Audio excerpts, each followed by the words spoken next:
Praise the Lord. आज के Bible मनन का विषय है बदले की भावना। प्रभु यीशु ने कहा, मैं तुमसे यह कहता हूँ कि दुष्ट को मत रोको, परंतु जो कोई तेरे दाहिने गाल पर थप्पड़ मारे तो उसकी ओर दूसरा भी फेर दे।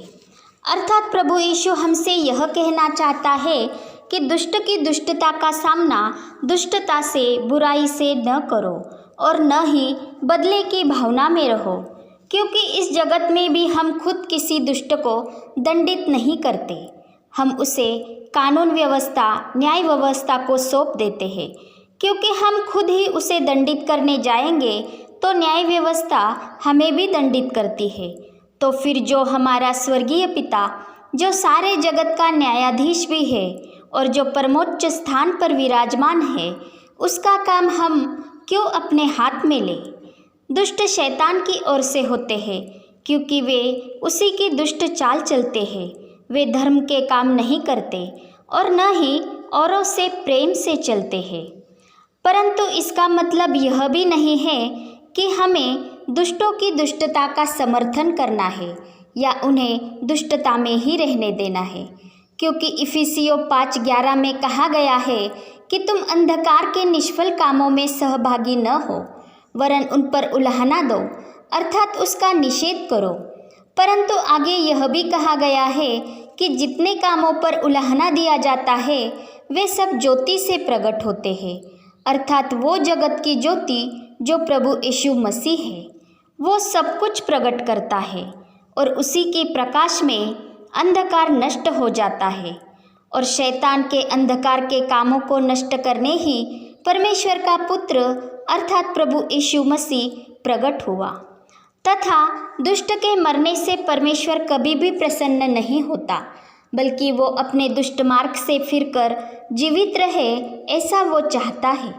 इसीलिए प्रभु यीशु मानव रूप को धर के इस जगत में आया, ताकि हम अपने पाप मार्ग से मन फिराकर प्रभु यीशु पर विश्वास करें और इस विश्वास में बने रहकर परमेश्वर की संतान बने तथा उस धार्मिकता को प्राप्त करें जो हमें प्रभु यीशु मसीह पर किए गए विश्वास के द्वारा प्राप्त होती है, और उसके लहू से हम पवित्र हो जाए और परमेश्वर के राज्य में मसीह संग अनंत काल तक वास करें।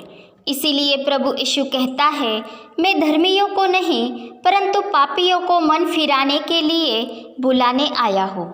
और वो हमसे कहता है कि अपने बैरियों से प्रेम रखो और अपने सताने वालों के लिए प्रार्थना करो, क्योंकि 1 यूहन्ना 3:15 के अनुसार कोई बैर रखता है तो वो हत्यारा है और किसी हत्यारे में अनंत जीवन नहीं रहता।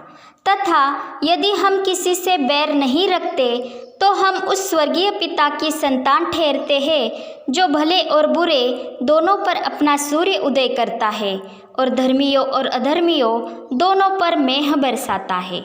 और जो परमेश्वर की संतान है वे कभी भी जानबूझकर या हंसी मजाक में भी दुष्कर्म नहीं करते, वे पाप नहीं करते, क्योंकि परमेश्वर का बीज उनमें होता है और वे मसीह यीशु में नई सृष्टि बन जाते हैं।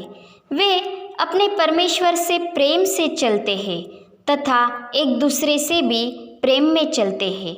इसलिए वे मृत्यु से पार होकर जीवन में आ पहुँचे हैं और उस जीवन को हमें थामे रखना है। हमें पवित्र आत्मा की अगुवाई में प्रभु यीशु मसीह के वचनों पर चलना है, उसकी आज्ञा अनुसार चलना है, क्योंकि यही परमेश्वर की इच्छा है।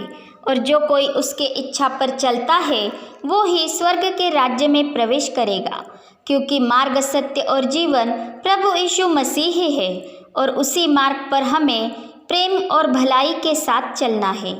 उस मार्ग पर चलते हुए दुष्ट कितनी भी दुष्टता करे फिर भी हमें डटे रहना है। और प्रभु यीशु के कहे अनुसार एक गाल पर कोई थप्पड़ मारे तो दूसरा भी फेर देना है, परंतु हमें उस मार्ग से हटना नहीं है, बल्कि आगे ही बढ़ते जाना है, चाहे हमें कितनी भी जिल्लतों का, रुकावटों का सामना करना पड़े।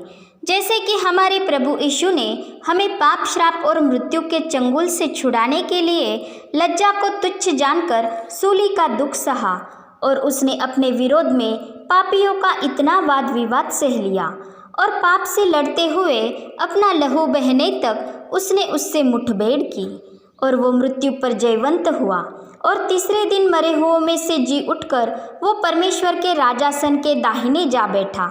इसीलिए हमें उसी पर ही ध्यान लगाना है और उसी के पदचिन्ह पर चलते हुए हमें दृढ़ विश्वास से उसी मार्ग पर चलना है और इसी के साथ हमें बुराई के बदले बुराई और न गाली के बदले गाली देना है, परंतु इसके विपरीत आशीष ही देना है, क्योंकि हम आशीष के वारिस होने के लिए बुलाए गए हैं। 1 पत्रस 3:10-11 में कहा है, जो कोई जीवन की इच्छा रखता है और अच्छे दिन देखना चाहता है तो वो अपनी जीभ को बुराई से और अपने होठों को छल की बातें करने से रोके रहे। वह बुराई का साथ छोड़े और भलाई ही करे। वह मेल मिलाप को ढूंढे और उसके यत्न में रहे। इसीलिए हमें बुराई के बदले भी किसी से बुराई नहीं करनी है और न ही किसी से पलटा लेना है, क्योंकि पलटा लेना और बदला देना तो परमेश्वर का काम है।